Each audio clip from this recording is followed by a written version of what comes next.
To those of you joining us today, thank you for watching the Woburn Spotlight. I'm your host, Tyler Gates, here to bring you some positivity by talking to those in town making big strides for the greater good. Today I'm really fortunate to have with me a friend of mine, Ryan McEniff. He's the owner of Minute Women Home Care, excuse me. No worries. I butchered the name to start it out. It's okay. Okay. They'll figure it out. They'll figure it out behind us? Absolutely. So you're going to have to do the majority of the talking. I'm fighting a scratchy throat. I'm okay with that. But why don't we dive right in and tell us a little bit about you, Ryan? Sure. Well, I own Minute Women Home Care. We're a private home care agency located in Lexington, Massachusetts. And basically what our role is we go into people's homes, whether that's a traditional residential home or an assisted living, or even in some cases a skilled nursing facility or hospital, and we provide one-on-one care for somebody for a few short hours all the way to indefinitely until they unfortunately pass away or move into a skilled facility or whatever it might be. That's the kind of services you can, quite the range and scope. Absolutely, absolutely. So we're, the big differentiator between other types of home care is home care can be reimbursed through Medicaid. It's considered a certified. Mm-hmm. We are all private. So certified home care will do a few hours here and there, while private home care can be around the clock. But the downside is it's paid out of pocket. Okay. Yep. Mission. Tell us a little bit about the company. I know what you're trying to do and how you're trying to do it, but tell us a little bit about the organization itself. Our organization is very old. It started with my aunt 50 years ago next year. And basically our mission is to provide help for people in their homes and be as fair and as honest in providing good quality care, because I was in a position where we needed private home care for my mom, and we saw some good things, we saw some bad things, and I took those experiences and said, how can I improve it when I eventually bought this company from my aunt? I love that. Yeah, it works. So I know the question I asked when we first met, and you probably get it every single time. Yes. Minute Women. Yes. But that's the aunt's doing. Absolutely. Okay. Absolutely. Well, my aunt, actually, I found out recently she bought the company from somebody. Oh. And she bought it in 1973, but it was started in '69, and she changed it over to Minute Women because she was sick of all the Minuteman plumbing, Minuteman this. She was a woman-owned company, Minute Women Home Care. So I love it. Most people won't be able to tell because I'm sitting down, but I'm about 6.5 feet tall. So I walk sitting around up straight right now to try to be as tall as you. Absolutely, and it's like it's a little awkward. I'm this big burly guy and I own Minute Women Home Care, but it puts a smile on people's face. Yeah, absolutely. It's an icebreaker for sure. Great icebreaker. I would totally say that. Absolutely. Well, good. So tell us a little bit about what the golden question nowadays is, like, what differentiates you? What makes Minute Women different, or Ryan McEniff? No. Yeah, absolutely. I think the big one for us is that we're kind of going off the logo that's behind us. Mm-hmm. We chose a hummingbird because we're very quick, we're reactive. A lot of things that occur with our industry is that generally people, even though people are very likely to say in jest, taxes and death, the only two things that are guaranteed, families and people by nature just don't like talking about declining and eventually passing away. So when somebody being an older adult, somebody in their 70s or 80s generally, has a traumatic event, a fall or a car accident or something that occurs, they go to a hospital and then they're discharged. Usually a family doesn't have a plan in place and there's a lot of emotion going on, so we'll get a call at the very last minute saying we need help and we need it now, and that's when we spring into action. And so we're able to take calls the day before Christmas and get them filled because that's what we do, and when people need help, we're there to provide that. So that's kind of where we differentiate ourselves from other people. I like that, and I didn't know that about your the hummingbird there. Was that a doing of you or your aunt before? No, we just changed that logo over a year ago in the last year. Since I've known you, yes. Yes, absolutely. Well, when we looked at all the logos, everybody kind of has these stereotypical hearts or holding hands or doves or a home or some type of variation of that. So we wanted to be a little bit different and have the hummingbird, and they're quick and they're responsive. So that's what we are. Really unique story too. Yeah, that really is. So why don't we dive into a little bit more of like the hands-on, talk about very basic services that you do on a day-to-day basis for some people, and some more, extensive. I know you said there's quite the scope, but and a few examples, obviously, without client information. Yeah.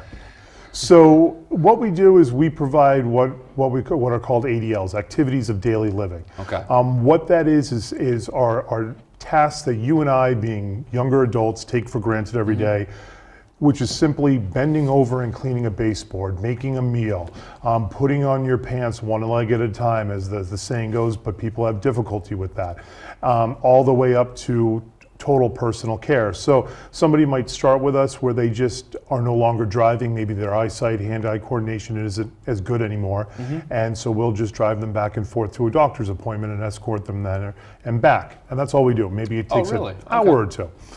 And then the opposite side of that is somebody may have dementia, and they might have, be mid-stage or end-stage dementia, where they need help with walking, they need help with using the toilet, showering, with feeding themselves, all of those things that we take for granted, but obviously when you get later in life, it can become more difficult. That's the reality of it. My family faces a lot of those challenges, and having somebody like yourself to be able to aid in a few hours a day or week, or all the way up to the full spectrum, is, as a family member, is very relieving to have that in place. And with our industry, certainly can be very scary to have a stranger come into your home, and you kind of just brought up, we do a few hours a day. That's a perfect way to introduce this type of service into somebody's life, where you may think that somebody needs, let's say, 8 hours a day while you're gone from work, but your mom or your dad is absolutely adamant about, no, I don't need this, Well, that might not be because they don't need it. They might just be scared of a few different things. And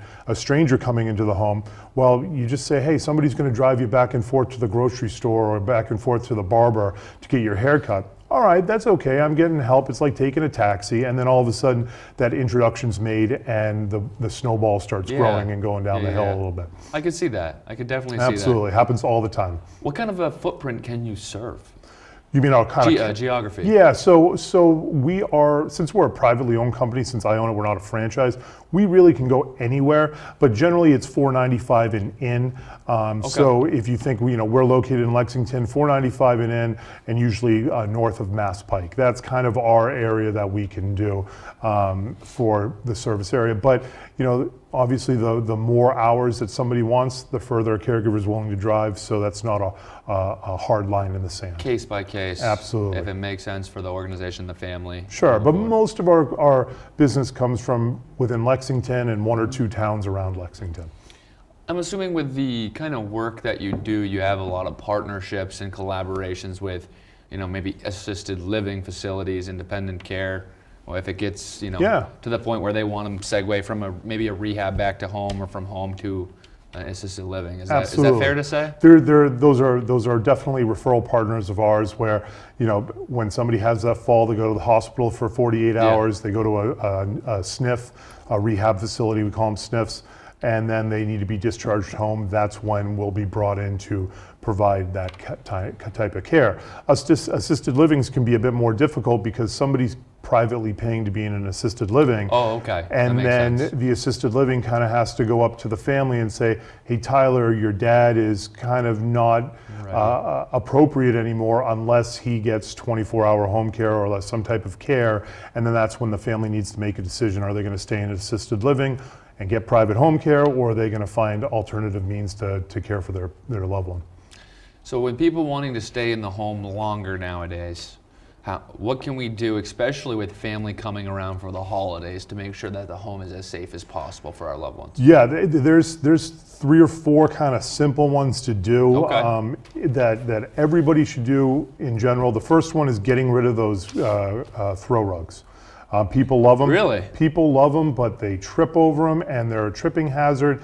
Over time, you'll see that they have a throw rug that's been there for 10 years, and the lips start to come up, and that's even more of a tripping hazard. As soon as you said it, Absolutely. Another one is grab bars. Put grab bars in the bathroom, in the shower. Don't get the suction cup ones. Get the screw-in ones into the wall. They only need to fail once if they're suction cups, and then you're at the hospital. And also reinforce the handrail going up and down the stairs. Sometimes that's more there for show than it actually is for weight-bearing reasons, and have that kind of reinforced or made sure that it's into the studs in the wall, so that if it's used for to prevent a fall, it doesn't fail and things. Some of those kind of simple things that are important, making sure that lights are in advantageous places where you don't have to go all the way into the back of a dark room to turn on a light, versus it being right next to the doorway so it's easy to turn it on and so they're not walking in the dark. Simple little things like that can make a world of difference in preventing somebody from falling. That's huge. Yeah. Simple things that the average person like myself wouldn't think of. Right? You don't think about those things until you have Until it to be in happens. that perspective. Yeah. Yeah. Wow. Yeah, I know personally, my family just moved from upstairs to the main floor because of just safety reasons, precautions. Absolutely. I'm sure that's a big deal with a lot of families. Well, especially in New England now, I mean, you have these older homes that have pretty steep staircases. That's exactly our house in a nutshell. Yep, Yeah. and so it's not just falling down stairs; it's falling down like steep Multiple. stairs. Yeah, Yeah. And versus in some other parts of the country, it's a little bit more not as steep of stairs. So I mean, either way, falling down is a bad thing, but it feels a little bit more dangerous in this neck of the woods for the issues that we face. Talking about this neck of the woods, I know that you and yourself at Minute Women Home Care are very involved in the communities that you serve. Do you mind just touching a little bit about what you're doing, what you're seeing? Right now what we've done is we've really more or less sponsored some of the things that we think are positive. We've sponsored the Arlington 5K in the past. They have a 5K every single year that helps fund the Council on Aging. Another resource that people should know about if they're looking at getting into some type of care and they don't want to call somebody like a Minute Women would be calling Minuteman Senior Services. Okay. They are located right in Bedford, right off of Route 3, and we sponsor them because they do a lot of work with low-income families, people that need Meals on Wheels, people that need just some basic help, and they are in part funded by the state. Okay. So they'll have caregivers come out for 1 hour at a time or 2 hours at a time. Some of those tougher cases that others can't get to, they'll be the ones helping. And we want to help out and give back in that way. And so Minuteman Senior Services, everybody gets us mixed up with them and vice versa, is a really good place to start. And it's somewhere where we try to get involved with the community and help back. I love that. Yeah. I love that. So how do people find you? What's the easiest way to get a hold of you if they wanted to have a conversation, learn more, just get some resources? You just give us a call at our office at 781-862-3300. Get a live person. There's no pressure. We talk to many people a week who are just trying to get an idea of what is out there, and we'll give you all the information you need. And if you want to use our services, great, we'll help you out. And if it's just at the beginning stages where you're just in the information gathering side of things, we're happy to help out either way. Yeah. What does that first initial interaction look like when you're working with a family? Is it over the phone? Do you go in person sometimes? It's almost always over the phone. Okay. That's kind of where the connection starts. But ideally, in a perfect world, we would go out and meet the family in the home just to see what the home's like, see what kind of condition it is, what challenges might be in the home in terms of the layout of the house. But again, we get a lot of different calls where people need care immediately. I'm sure it's very emergency based when you get your phone to ring or when your phone does ring. Absolutely. And then all of a sudden, everything that you would love to take over the course of 3 or 4 days takes 3 or 4 minutes or 3 or 4 hours, I guess I should say, because we need to get somebody out to the house as soon as possible. So it really ranges how that first conversation happens, but usually it is over the phone. Okay. We don't have too many people walking into our offices. Well, no, I didn't expect that in the slightest. So how are most people finding you? Is it they look you up on Google, or is it word of mouth now? How's your company growing? Because I know that you guys seem to have been growing a lot over the last 12, 18 months. Yeah, absolutely. I would say that we have a lot of referrals, Okay. And then it would be word of mouth. Okay. It's doing some of those tough cases really well. Those ones that maybe are a little bit further out of our catchment area, like you were talking about earlier, or they're lower hours and it's tough to get somebody to go out there. We do a good job with them and we earn people's trust, and it just builds from there. Much like, whether it's your business or real estate, you never know when somebody's going to be talking to somebody else. So, while you might not be caring for or helping the biggest fish in the pond, you never know who their circle of friends are and their network is, and that's where, over time it builds. It's certainly not something that's a big flash in the pan where you just grow overnight. No. It takes time to build up. Be consistent, deliver a good service. Yep. Right. Stay true to your word. Absolutely. Simple business theories that go a long ways, right? Sometimes they get lost in the Instagram world that we live in. Yes, that could be a whole nother 30-minute segment, but well, good. So what is your ideal vision for your organization moving forward? Are you continue to grow and scale, serve more families? Yeah. What does that look like for you? That certainly is going to be getting another offices. Okay. We'd certainly love to grow that. That's kind of in the 5-year plan. The 2 in the 5-year plan, growing another office, growing a few more offices. That's kind of where we think that is going. We can certainly service a larger area than what Lexington services, but the problem is when people look up you online or they do the Google search, they say, Google, where's a home care company near me, right? And if you're in Natick or you're in Danvers, The reality we're is- not going to come up. Yeah. So you do need a presence in those kind of regional areas. Every 10 miles or so, you need another location. So I think that's our Next 2 and step. 5-year plan. Yeah. So will that expand the 495 in footprint, or are you looking just to have more presence in the kind of the corners of those footprints or throughout that footprint Yeah, I think right now we're going to stay 495 and in. and just get more focused to serve that area and better? Yeah, absolutely, because it's just a numbers game Yeah. where there's more people, more concentration of people, and so that's where we need to be. But that doesn't mean that, in the maybe 10-year plan, Worcester or Springfield or things like that aren't in the back of my head. Okay, Yeah. wonderful. So we're going to have to bring you back in some time to see what's developed, because just in the short time I've known you, from an outsider standpoint, we've seen some significant growth. Absolutely. And you're doing it great. And I'm glad it's on tape now, because 5 years from now, I better look back at this video and say, all right, we did what we say we were going to do. I'll hold you to that right there, too. I won't hold you against it, Just doing what you say you're going to do, when you say you're going to do it, that's another business practice that I think is important, and hopefully this will be able to capture the market a bit more and keep growing. So I know we have a little bit more time, and you're very entrepreneurial in spirit. Sure. I've been very impressed by getting to know you over the years since you've worked under your aunt, taken over, and transitioned to continue to grow. Who do you have for mentors out there in the world? I know you're a big book reader. Why don't we just spend a few minutes on that, because we have a little extra time. Sure. Some idols, some people that you really look up to, maybe in the industry or out. The people that have helped me out the most are my family. I come from entrepreneurs. They've grown businesses from relatively small businesses like Minute Women up to larger businesses in the area. Like my uncle owned Atlantic Plywood, which is located in Woburn and does a lot of plywood.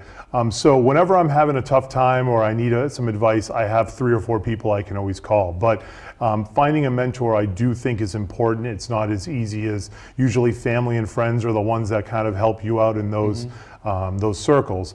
But I think with the internet, and I think with Facebook and Instagram and especially YouTube, there's a wealth of information out there. But at the end of the day, if you're an entrepreneur, I remember one thing my aunt told me was, I was kind of kicking around, should I go get my MBA? And she said, don't waste the money, because you're going to mess up being a business owner, and that's going to be your real life MBA. And I have certainly made expensive mistakes, which hindsight, you want to learning experience. Yeah, but it's a learning experience. Yeah. So what you want to do is try to limit those mistakes or limit the cost that those mistakes bring. But there is going to be some trial and error, and you got to try things on your own and make mistakes. Just like learning to walk as a baby, there's going to be some falls, and you're going to scrape some knees, and that happens in business as well. And you just learn from it, and that's what makes somebody who's 20 years old, different from where I'm at, and where I'm at from the 50-year-old, and then the Warren Buffetts of the world who have done it all. So, it's just experience and learning. But I would also highly suggest to go on to Amazon, download a list of the top 100 business books, start crossing them off one by one. That's what I'm doing. There's a lot of information out there. Go to the local library. There's plenty of information. For that 20-year-old listening today, if you had one book that you could recommend that helped shape your path, or one that you've recently read that really resonated with you, what might that be? I just finished a book that I was blown away by. When I read a book, I get those little stickies that come out the side, so I can go back too, actually. and reread the things that I thought were important. And I was reading a book and just finished in the last week called Never Split the Difference.